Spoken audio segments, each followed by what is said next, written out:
Quando você identifica qual a política monetária que vai ser adotada para tentar influenciar esse ambiente econômico, claramente, quando está em recessão, a taxa de juros baixa, o Copom vem baixando a taxa de juros para combater o desemprego, né? Que a gente falou do trade-off entre desemprego e inflação. Então, ele sobe a taxa de juros quando a inflação está subindo, porque muita atividade econômica sobe a taxa de juros, né? Para esfriar, tirar a liquidez do mercado, esfriar a demanda, para aí os preços voltarem ali a um patamar que eles parem de subir. A inflação nada mais é do que excesso de demanda, um desequilíbrio entre a demanda e a oferta. Então, quando você sobe a taxa de juros, na realidade, você está esfriando esse lado da demanda. Só que, para combater a inflação, o Banco Central acaba gerando desemprego, né? Por isso que é o trade-off entre inflação e desemprego. Gerou desemprego, próximo passo agora, aí entra num outro ciclo. Agora vamos baixar a taxa de juros, que é o inverso, estou injetando dinheiro na economia. Com essa injeção de dinheiro na economia, meu objetivo é gerar atividade econômica, aquecer a economia. E aí, eu aquecendo a economia vai crescer, vai gerar mais empregos e eu combato o desemprego. No próximo ciclo, a mesma coisa. A economia volta ao normal, em algum momento ela começa a se aquecer de novo, aí a taxa de juros tem que subir de novo. Então, isso é cíclico, tá, pessoal? Eles têm uma magnitude maior ou não a depender dos eventos políticos e econômicos. E, no meio do caminho, a gente sabe que sempre tem aí os cisnes negros, né? Os eventos inesperados, os eventos imprevisíveis. Então, a gente não tem como prever um evento imprevisível, inesperado, mas tem como a gente se preparar, estar preparado sabendo que esses eventos acontecem. Isso aconteceu agora, e para quem acompanha o canal, o ano passado todo, né, eu vinha falando como escolher, inclusive ações, né, como escolher ações em tempos de crise, quais características que as empresas têm que ter, né, para atravessar a crise, e foi o que, infelizmente, aconteceu. A gente sabia que tinha um cenário pronto a ser deflagrado em uma crise econômica, só ninguém sabia que seria uma pandemia, né, um vírus. E aí, quando você tem esse ciclo, esse entendimento do ambiente econômico, o entendimento do que a política econômica vai adotar, para onde vai caminhar a política monetária, aí você toma a decisão, né? Onde você vai investir.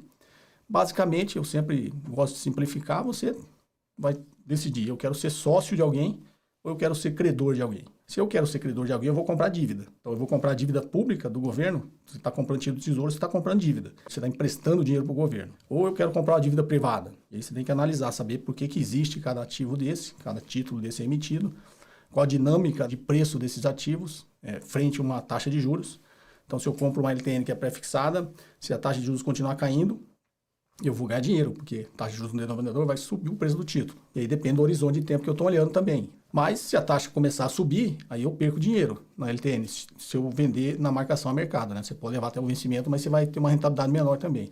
Se a taxa de juros subir, o preço do título vai cair. Então, talvez não seja melhor uma LTN, vamos comprar uma LFT, uma letra financeira do tesouro, que ela paga a Selic acumulada, ou compra uma NTNB que tem as duas partes, a parte pré e a parte pós. Então, tudo isso a gente tem que entender, como os títulos funcionam, como eles são precificados, né? Qual o impacto da variação das taxas de juros sobre cada título desse, e prazo, essas coisas, tudo a gente aprende. Não, eu não quero ser credor do governo, vou ser credor de uma empresa. Por quê? Porque paga um pouquinho a mais. Título do governo é considerado livre de risco, título da dívida privada, né? Debêntures, CDBs, esse tipo de título que são privados, pagam um pouquinho a mais do que aquilo, né? Que é aquela linha do risco e retorno. Corro um pouquinho mais de risco, então eu exijo um pouquinho mais de retorno. E até por isso, quem está colocando essa dívida no mercado também tem que pagar mais, né? Então, imagine, se o título de tesouração, que é livre de risco, está pagando, vou arredondar, tá? 2,25%, eu, uma empresa, vou emitir uma dívida, eu tenho que pagar mais do que tesouro, senão eu não vou conseguir colocar essa dívida no mercado. Então, é a decisão de ser credor aí, navega nisso aí, e o título privado também entender como funciona cada um. Ou, eu acho que é o momento de também ser sócio, não é um ou outro, tá? Você pode ser os dois também, em proporções diferentes. Ou eu topo agora ser sócio de uma empresa. E aí o cuidado que a gente tem que ter é que você não está comprando um pedaço de papel, você está virando sócio de alguém. A vantagem do mercado de ações é que você pode ser dono de uma empresa sem precisar ter criado ela. Então você já vai pegar, digamos, uma carona nas empresas que já existem aí, já dão resultado, já distribuem lucros. E aí você tem que saber qual ação você vai escolher. E a postura que você tem que ter é uma postura de sócio. A mesma postura que você teria se você fosse entrar de sócio com alguém para abrir uma loja no shopping. Eu sempre falo, né, a padaria com seu cunhado. Você não vai simplesmente dar o dinheiro, ele vai te dar um pedaço de papel e fica por isso mesmo. Você vai analisar o negócio. Então, analise também um negócio de uma empresa.